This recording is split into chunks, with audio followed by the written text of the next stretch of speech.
What's up, everybody? Mark with Kardavox Academy here, and today we're checking out Psychoframe blueprints for Idol Genocide. Now there's one guy in the comments of a previous video who I told I was going to do the new Shadow of Intent. If you see this, I don't remember who you were, and I was like, it's next on my list. It's not anymore because I got the opportunity for a full album review that I'm going to be doing and putting up after the album releases. So that's why I haven't done it.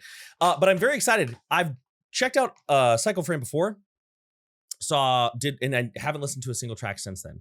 Not for any dislike for Psychoframe, but because of my job, I'm a full-time vocal coach. I teach people extreme vocalization so they can do stuff like, or safely and efficiently.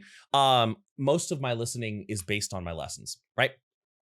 So with that being said, let's just go ahead and get into it. I'm going to do some vocal analysis. I'm going to tell you either what they're doing or how I would do it or my best guess if I'm a little unsure, right? Because I know a lot, but I don't know everything. So, and we're going to focus on technique and all that stuff. But anyways, let's just get into it. I am peppy today. I got a lot of energy. Good night's sleep, relaxing day. It's been great. Let's go ahead. I'm very excited because the last song I checked out by Psychoframe was dope. So let's hear this one. Blueprints for Idol Genocide. Let me turn on the bloop. Oh, I gotta scooch over. All right, there we go. Here we go.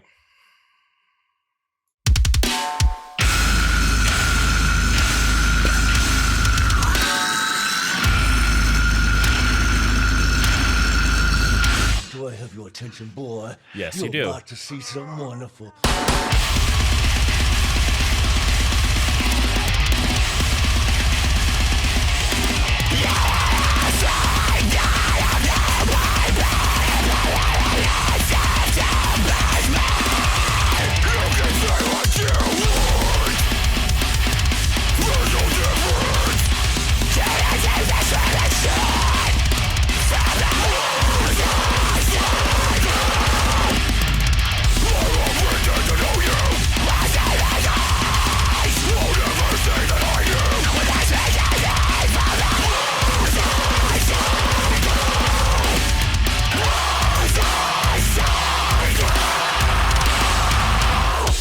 Okay. Whoa. Whoa. Okay. All right. So now I see why I had people be like, you got to check it out. First and foremost, like, oh man, I love, so I'll be 37 in July. And like, it's been wild hearing a bunch of deathcore that sounds like the deathcore that I was listening to in high school and early college, but modernized, right? Like this absolutely rips. It hits a lot, especially in the I can't remember their names. I'm so sorry, but the two vocalists, especially in the guy who's doing the higher vocals. Man, just the aggression, the attack, the everything, right? And it's being done well. Like this absolutely has that sound, but it doesn't sound like they're just trying to replicate. Anyway. So a couple things I'm noticing right off the bat here.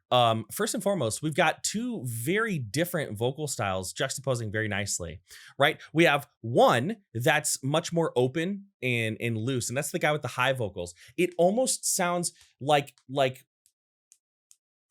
floppy articulation. I'm going to show you what I mean, right? So he's doing like roughly sound, which oftentimes gets called a high false chord scream. And the reason many people will call it that is it's very easy to transition from a false chord mid, like a loose false chord, right? It's very easy to transition. And we have this so we have a nice concise right sound, and then like a very open blah blah blah blah blah blah articulation. And when you put those things together, you get a really cool kind of Mitch Lucker-esque sound. Although I wouldn't say like, oh, this is just exactly like Mitch Lucker, but it's got its similarities, right? So if I take this and I give it, I don't know what the lyrics are, so I'll just say the title. Idol Genocide. It gives me like this really easy to articulate sound that is not just going to air dump so immediately, right? And then we have the other guy doing a much more compressed mid sound. Now he's got kind of a shout. I'm going to be doing this. It's not going to sound exactly like him because I do like a very like epiglottally, arytenoidally, like type of sound. But he's got like these really cool, like clean vocal onsets, right? An onset is the way that we enter a speech sound, or I guess we should say enter a word or a phrase. That might be a little bit better of a way to say it. So he's got like this, so we have one sound that's super monstrous and high and loose comparatively. And then we have one sound that's denser, more condensed, I should probably say, and sounding more human, but equally as aggressive. And that's very important because one thing that can happen with a lot of this, like all gas, no brakes, pure aggression style of metal, is that it can get boring easily if there's not good nuance added throughout it. And that can be hard to do. But obviously we'll see as far as the song goes. But from the 1 1/4 Psychoframe song I've ever heard, I don't think they run into that issue. Let's keep going.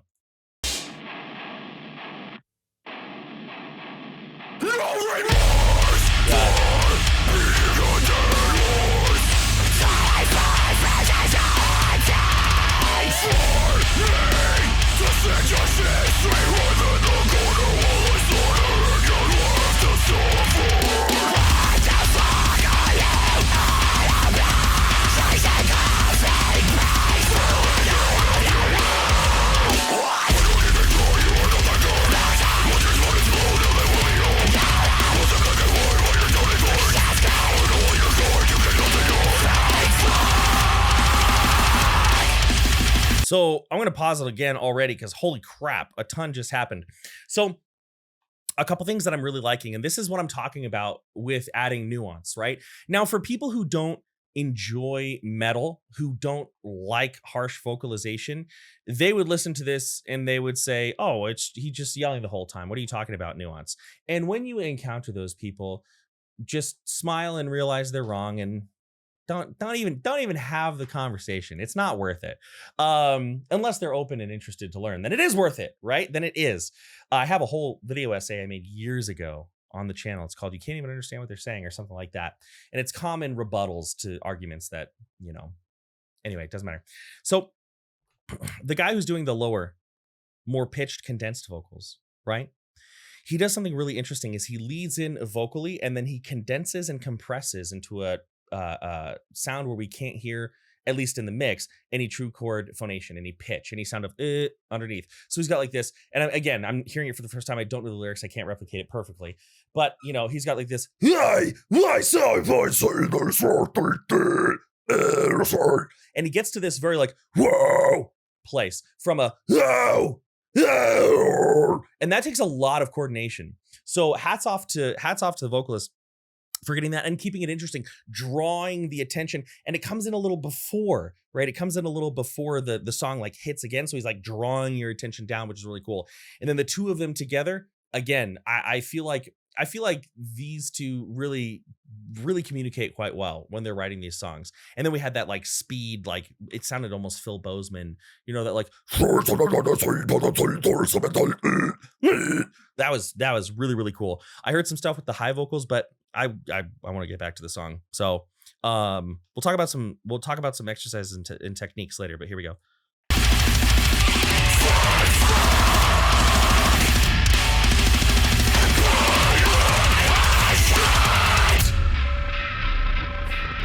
Oh, that.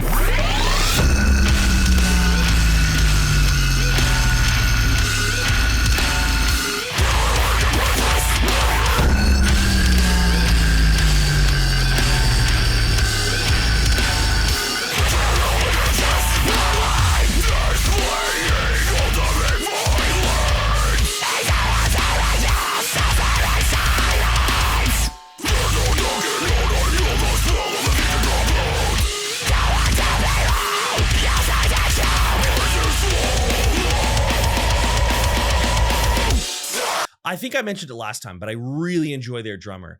I love how he's got that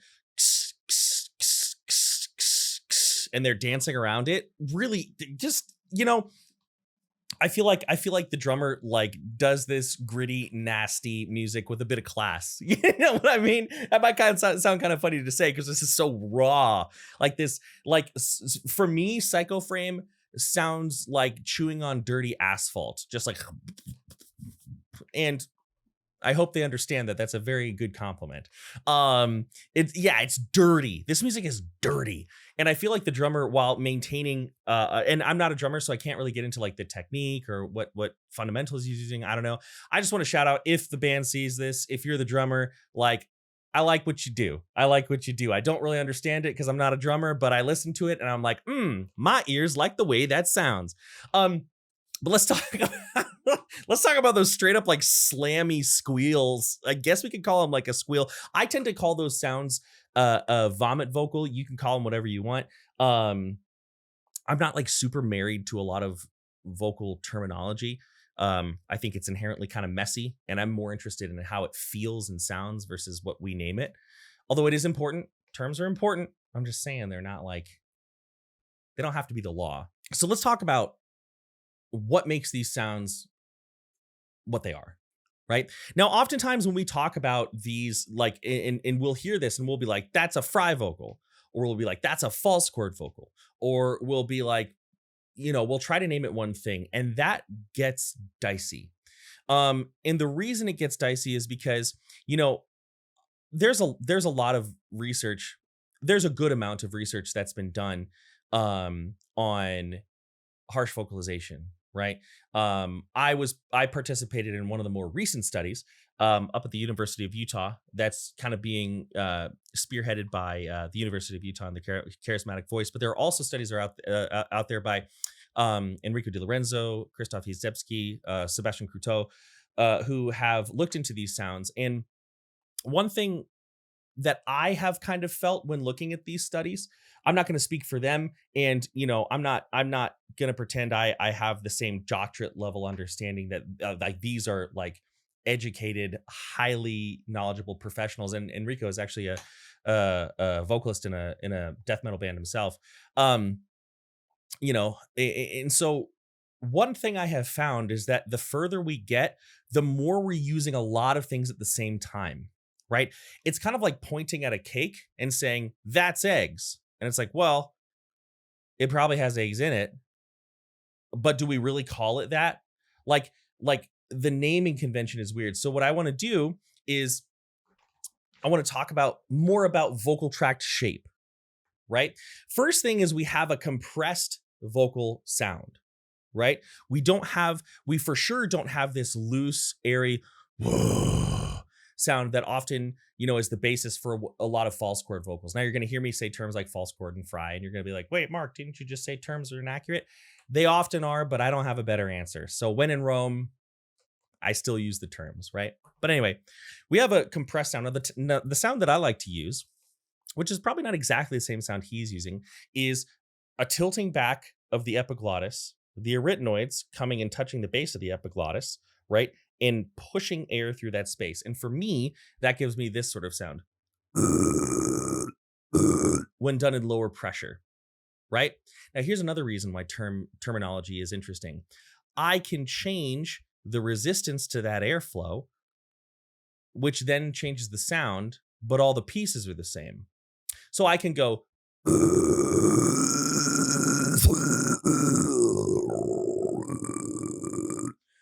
do we call those different techniques?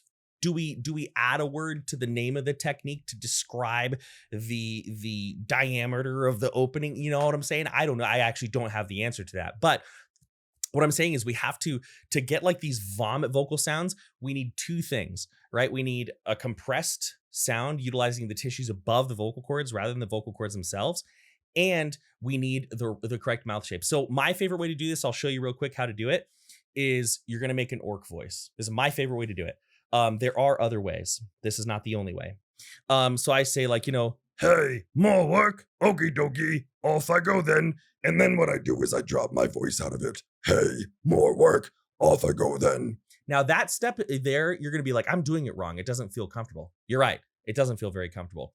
That's where resonance comes in, right? I want you to remember that resonance guides distortion. An analogy I use with my students all the time is that if you imagine, like if you've ever had a pet before, if this is you and this is your dog and you move forward and your dog moves forward because your dog's following you around the house all the time hoping for a treat, you move backward, your dog moves backwards, right?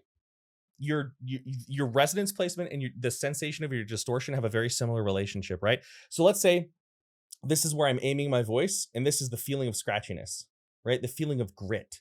Well, if I aim that here, my distortion is going to feel high. If I swallow it back, my distortion is going to feel low. Now, is this always true all the time with no exception? Of course not. But much of the time it is. So what I'm going to do is I'm going to take this. Hey guys, what's going on? I wouldn't be able to do that sound very long without getting a little bit sore. So instead, what I'm going to do is instead of hey guys, hey guys, hey, I can do that sound all day because the sensation is pulled upwards, right? So I have this little bit of support underneath it.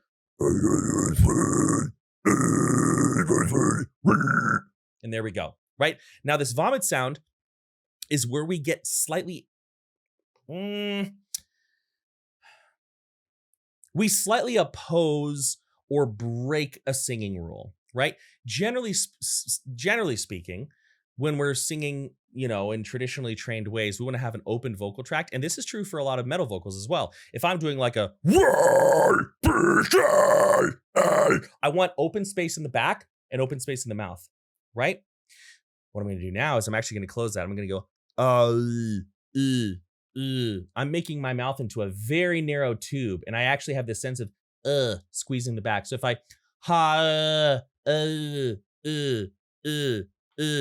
it's important that I'm able to do this without feeling like I'm squeezing the vocal cords, the glottis at the same time.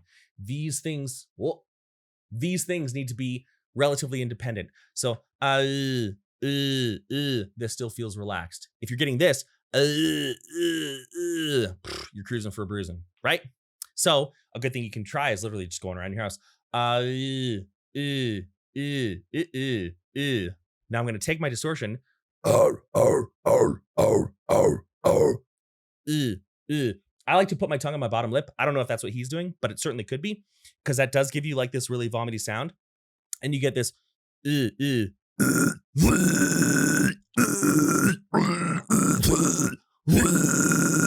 He's got this really high, really condensed sound. Mine sounds more anchored down. His sounds a little bit brighter and crispier. Some of that could be EQ. Some of that could be an exciter. But I think it's a fundamental difference of technique, at least enough, right? But if you want to add some vomit, you can do it that way. Anyways, it just took a long time to describe that. Let's keep going. I'm going to try to listen to the high screamer a lot because I really like what he's doing. But like, come on, you can't throw those slammy, nasty sounds at me and expect me not to get distracted by them. They were nuts. Here we go.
Whoa, okay, that's it then. Y'all are getting me spooked. I want to take a moment and say the reason I laughed was not because there was something silly happening. It was because the sound was just so nostalgic for me. So like I know I already said it, but like to me, this reminds me of being in Chandler, Arizona, back when I hung out there. I don't live there now. And sitting on the back porch, playing deathcore way too loud, and smoking cigarettes that my buddy got from the gas station that we found that didn't ID. Don't do that.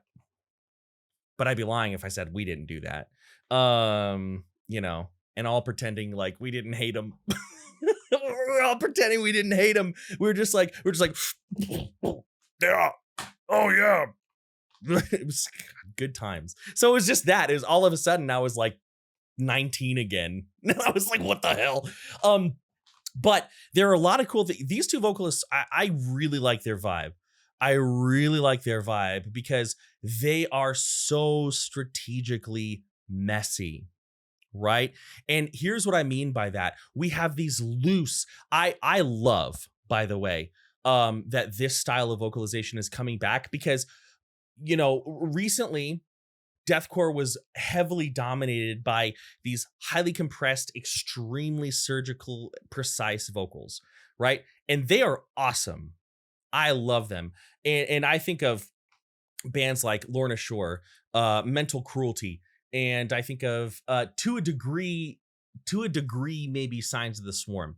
But Dave gets sludgy here and there, right? And I mean, you can see, like, look, I checked out the Lorna Shore recently. It's good. But I think it's hard to say. I don't like to pick favorites because I'm just not a favorites kind of guy. But I will say it's refreshing that we're getting some of this like just nasty tossing mud at a wall sounding vocalization because it is so visceral and good. Now, how do we get that, right? Because like, okay, Mark, cool. You're just using adjectives, but you're a vocal educator. Shouldn't you have something more in depth to say? Yes, I do.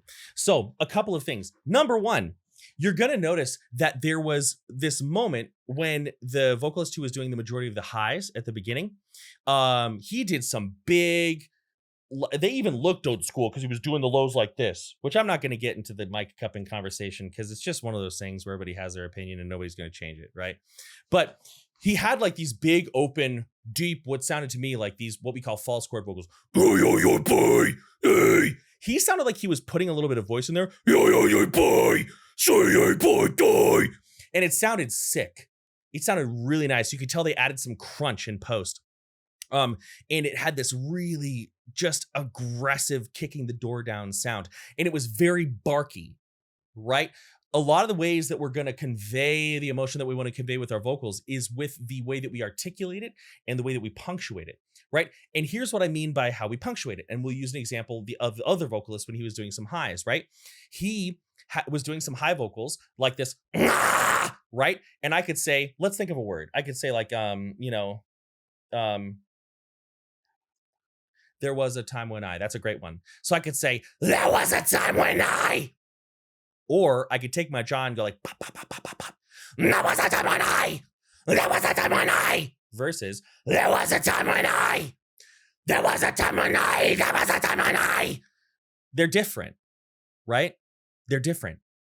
And they make, like, I think these guys make such good articulatory choices for the aggression of the guitar and the drum and the bass. Like if they were too surgical, if they were too smooth, if they were too pristine, it wouldn't make sense. Which is killer, which is really killer. I want to show you really quick before I let you go. I want to show you a couple ways I like to get to these high sounds, because high sounds, I've been teaching for full time for about 5 years now. Well, full time for about 4.5. Right? Full time for about 4.5. And there are a couple things that I have found.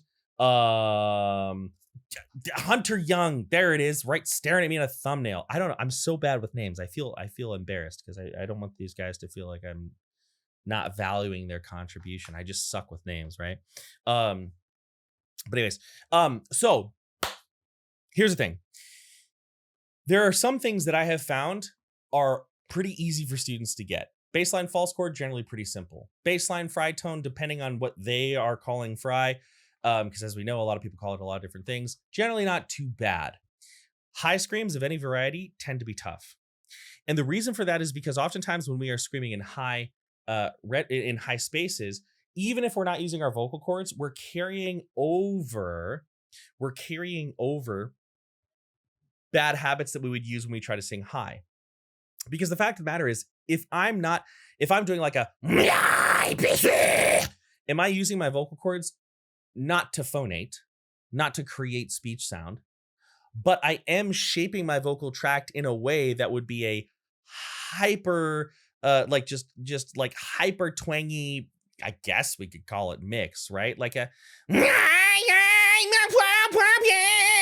right? Nobody would want to listen to that song, but right, the fact of the matter is, I am shaping my vocal tract in such a way where the bad habits of singing in a higher notes can come in. So what's the answer? Well, one of the most effective ways that I have found to help people reach higher spaces is to start with a not uncomfortable, but purposefully not great false chord mid, right? I'm going to show you 2 ways that I have found to be pretty successful. And by the way, pretty successful doesn't mean it works in 2 lessons. Pretty successful means it shows consistent and steady results for most people, right? So we have a baseline loose false chord. It's not going to sound perfect. That's actually ideal. We want it to be overly relaxed because we are going to carry that relaxation up. So what I'm going to do is I'm going to take that, I'm going to chew on it, right? Like this sort of like blah blah blah blah blah blah nun nun nun nun nun nun. Like imagine you're, I don't know, imagine you're, I was gonna say eating food, but nobody eats food like that, so just never mind. But I'm doing like just nun nun nun nun nun nun nun nun nun nun. Notice how my tongue is kind of out. Nun nun nun nun nun. False chorded. Nun nun nun nun nun nun nun nun nun nun nun. Now you're gonna switch that to yam. Nun nun yam yam yam yam yam yam yam. See how we're starting to climb up? We're starting to climb up, and if you're doing it properly, you're not going to feel anything.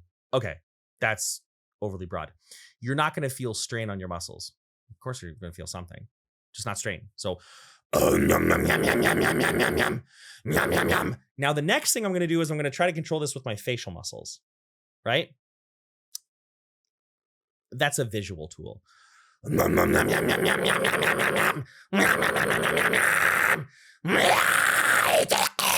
Right? Okay, cool. We found ourselves somewhere. Another way I like to do it, this one's a little trickier, but it's worth trying. We have this whisper. We do like a whisper scream to get our vocal tract in the right shape. Now what I'm going to do is I'm going to cough with the back of my mouth, right? So I'm going to go. That's it.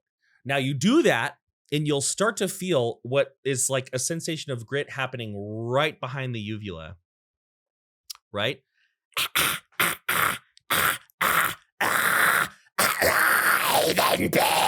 This often creates an airier, tighter false, I don't know if I would call it a false chord, but high scream versus the which is nastier. But it again, it's not that they're entirely different techniques. It's a variation of how much air I'm letting through, right? The pieces are the same. So I can let, you know, a lot of loose air through, or I can let a tighter, more condensed stream of air through.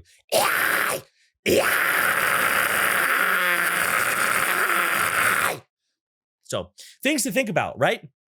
Anyways, I've been going for 30 minutes. So time to move on to other things. But good job to the homies in Psychoframe. Really like the track. Really dig the tunes. I actually should take time to listen to y'all's music. But again, I have a lot of students and they send me songs they want me to listen to. And I find that to be fun. It's hard for me now to like just listen to music for enjoyment because I'm always like thinking of it in the context of work, but not in a bad way. Anyway, thank you all so much for watching. If you're interested in learning about harsh vocalization, KardaVoxAcademy.com. Check it out. That's all I have. Many thanks. Much love. I'm out.